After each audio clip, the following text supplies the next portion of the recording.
Well, hey there. This is Jess T. I am interviewing Sienna today for Bells and Gals. Sienna, how are you, my lovely?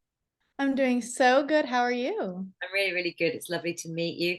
I say today for you and this evening for me. We are over at different parts of the world. You are in Nashville. I am, and it's actually 5:30 p.m. in Nashville, so kind of evening. Yeah, evening-ish. I mean, yeah, it's nearly midnight here. So Oh, wow. yeah, yeah. Yeah, I've been to a gig this evening, so it's all very exciting. So I'm really, really excited to talk music to you. And it's really, really, it's delightful to finally meet you. So first of all, I'm going to get right in there. We want to know all about you, and I know that you've got lots of exciting things going on, and you've had lots of exciting things going on. So Sienna, tell us all about your journey. We'd love to know about it. Oh my goodness. Well, I was born and raised in Las Vegas, Nevada, You were? and I finished out my senior year of college at the University of Tennessee, Knoxville. I'd go back and forth to Nashville. This was in early 2020, and I would just meet new people, do some music rights, and then COVID hit. I had to go back home to Las Vegas. And I finally made it back out to Nashville in 2021. So I've been here for about a year and a half, I would say. And I've loved it ever since. Just there's so many musicians, so many talented people. Everyone's just so lovely to be around here. And it's just a really great community to be in. And yeah, I love being here. What brought you to Nashville? Because Las Vegas is a city all on its own and it has so much going on, and you've already had loads going on over in Las Vegas. Why have you moved over to Nashville? Well, I moved to Nashville because I thought if I wanted to really pursue my country music career, it would be better for me to be in Nashville because there's a lot more writers, more people who are in the country music industry, more opportunities. And Las Vegas is the entertainment capital of the world. And I've sang in Vegas my whole life, but I just thought it was the right move for me to reside in Nashville. And I also have my horse out here, so I brought her with me, and we're just living life and living the dream. You really are. You really are. And like I say, living in Las Vegas is a dream enough for some. Um, Yes. so you already established the start of your career over in Las Vegas. Tell us how that came about and as to where you are now with your debut single. Well, I grew up singing to the country music station in the truck with my mom, and I would just memorize the lyrics so fast, and I was fascinated. So she put me, we had choir in school, get little guitar lessons, piano lessons, and then I was in vocal lessons as well, and I just kind of grew into my own person, and I would sing at a few bars here and there in Vegas, on the strip and off the strip, and it's all a great learning experience. You got to pay your dues. And I just recently put out my first single called Sass in October. The music video is out. It was really great. And you can also see my horse Gracie make a cameo in the video. So it was fun to make. Yes, you are a real cowgirl. You are, Uh, you are a real cowgirl, and that's your roots, right? So country music, that's what your influence was, and it was from your parents. Is Were you always writing, and did the storytelling come into that, and that's when you recognized that country was your way forward? I have a joke actually, or a little funny story. One day, my mom and I were in the truck, and like I said, the country music station was on, and Toby Keith was really big at that time. He is huge still. And his song, Courtesy of the Red, White, and Blue, came on the radio station. And I always say that the part of the line in the song says, "We'll put a boot in your ass. It's the American way." And I didn't know what curse words were when I was little, so I sang along to it. And she looked at me like, "What did you just say?" And I was like, "Oh, if I can have fun singing country music, I want to do that," because I didn't, it was just funny. But yes, horses and being outdoors has been a part of my life and forever, really. And I've tried to embody that in my writing skills, but every day you learn to write a new way, a new metaphor, and it's really fun to bounce off other co-writers in those rights as well. I couldn't agree with you more. I couldn't agree with you more. I think co-writes are something that are becoming so predominant through since lockdown and the pandemic, and it means that people do get an opportunity to write with people that they wouldn't usually. They also get, you know, opportunity to meet people they wouldn't usually. Mhm. Have you found that you've managed to get some co-writes in with people that you wouldn't usually or ordinarily get an opportunity to do so? Yes, I have co-written 2 songs with Brian White. He's written for Jason Aldean, Rodney Atkins, Trace Adkins, Rascal Flatts. I also co-wrote with another man who wrote for Rascal Flatts as well. Um, I wrote with a gentleman from Blessed Union. I've written with some guys who've done stuff for George Strait. I've had some really great opportunities, and I am very excited to see what else the future holds. Oh, you have just mentioned Rascal Flatts. Big fan over here. Big, big fan. Yes, yes. Also, I hear that you've shared the stage with the guys themselves, along with Big and Rich as well. So you do have a history of already singing with the greats. How did that come about too? Oh my goodness. Crazy story, actually. In 2017, there was the huge Route 91 Harvest Festival for country music in Las Vegas, and that was when the massacre happened.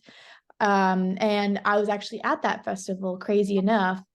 So a week later, I got a call asking if I would sing at the Orleans Arena for a benefit night of healing concert. And that's when the Rascal Flats came, Big and Rich, and Cam, and I think a few other speakers.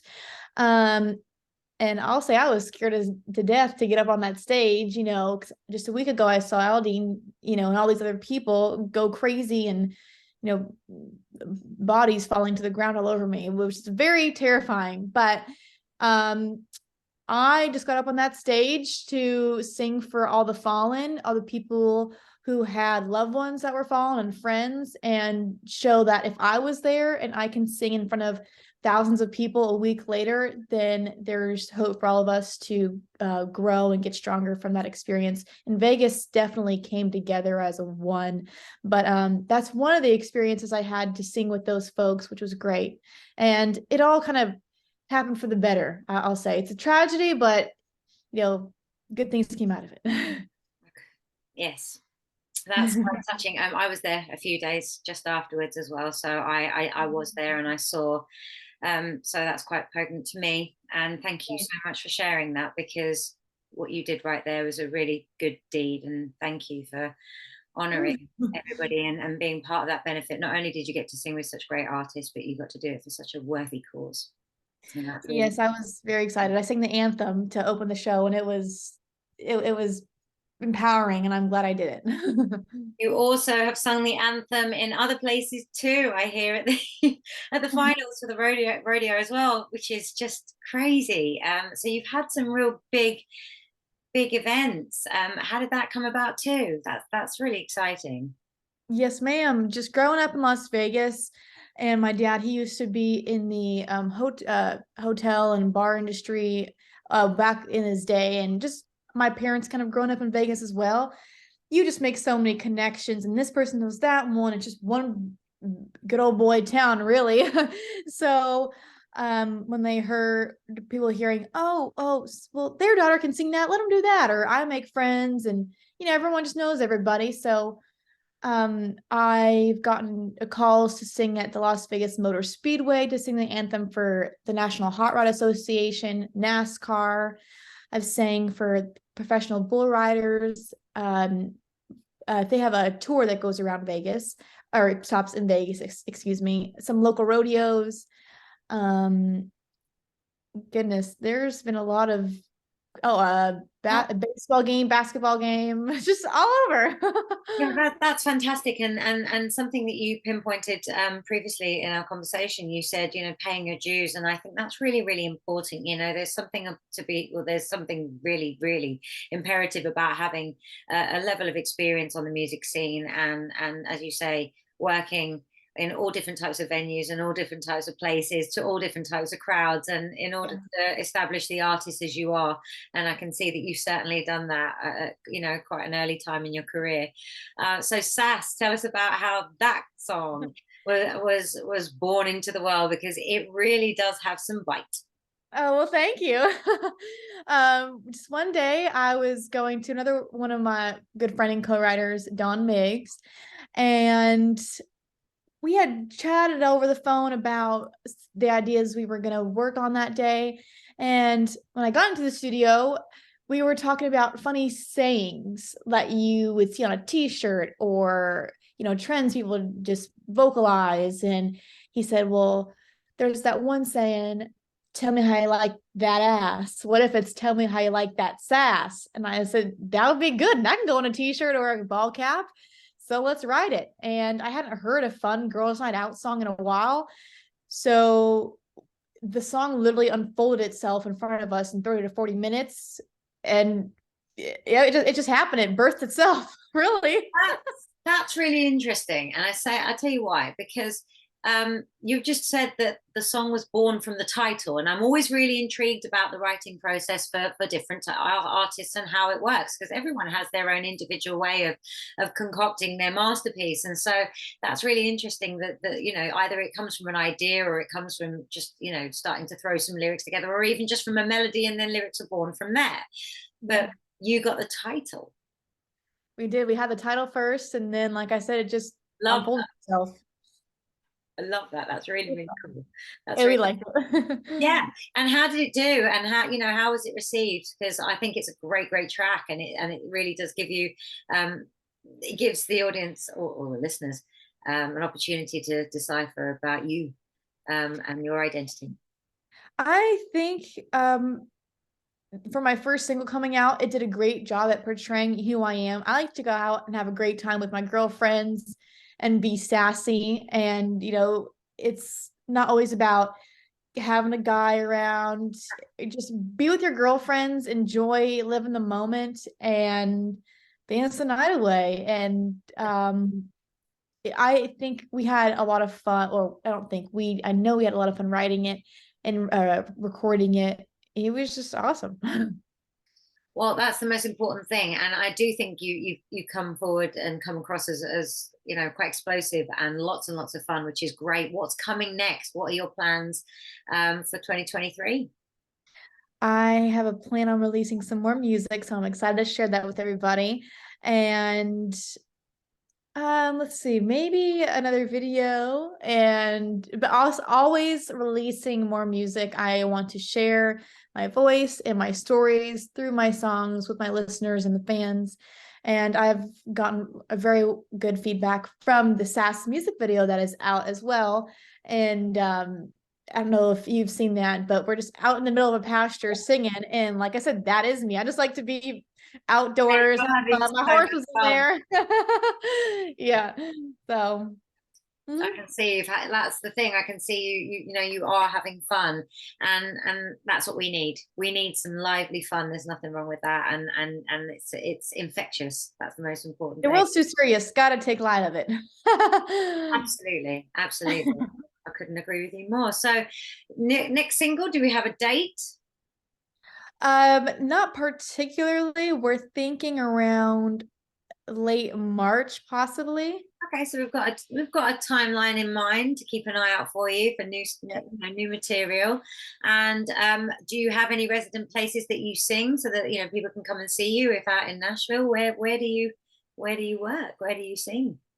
I I don't have anything planned at the very moment. I'm actually gearing up into this new year because everyone kind of takes a break. I'm going to be putting together a list of venues where I'll be singing. I also got invited to sing at a country music festival in Arizona.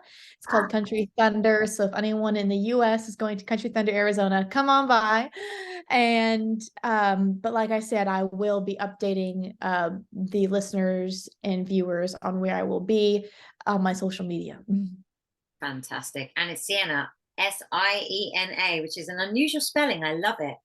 Um, yeah. Where does that derive from, actually? Italy. I'm Italian. Ah, there we go. Fantastic. I love the heritage. There you go. So this is so much fun because I get to really, really establish lots of different parts of who you are. And we've got someone really, really, really interesting to look out for. So thank you so much for your time. It's been so exciting to speak to you, and I can't wait to see what you do next. Oh, thank you so much for having me. I had a blast, and you're beautiful. The podcast is beautiful, and so thank you for including me today. So welcome. You're so welcome. I can't wait to see you again soon when there's lots more to talk about as well. Oh, yes, ma'am. Thank you. Take care. Speak soon. Okay, bye bye. Bye.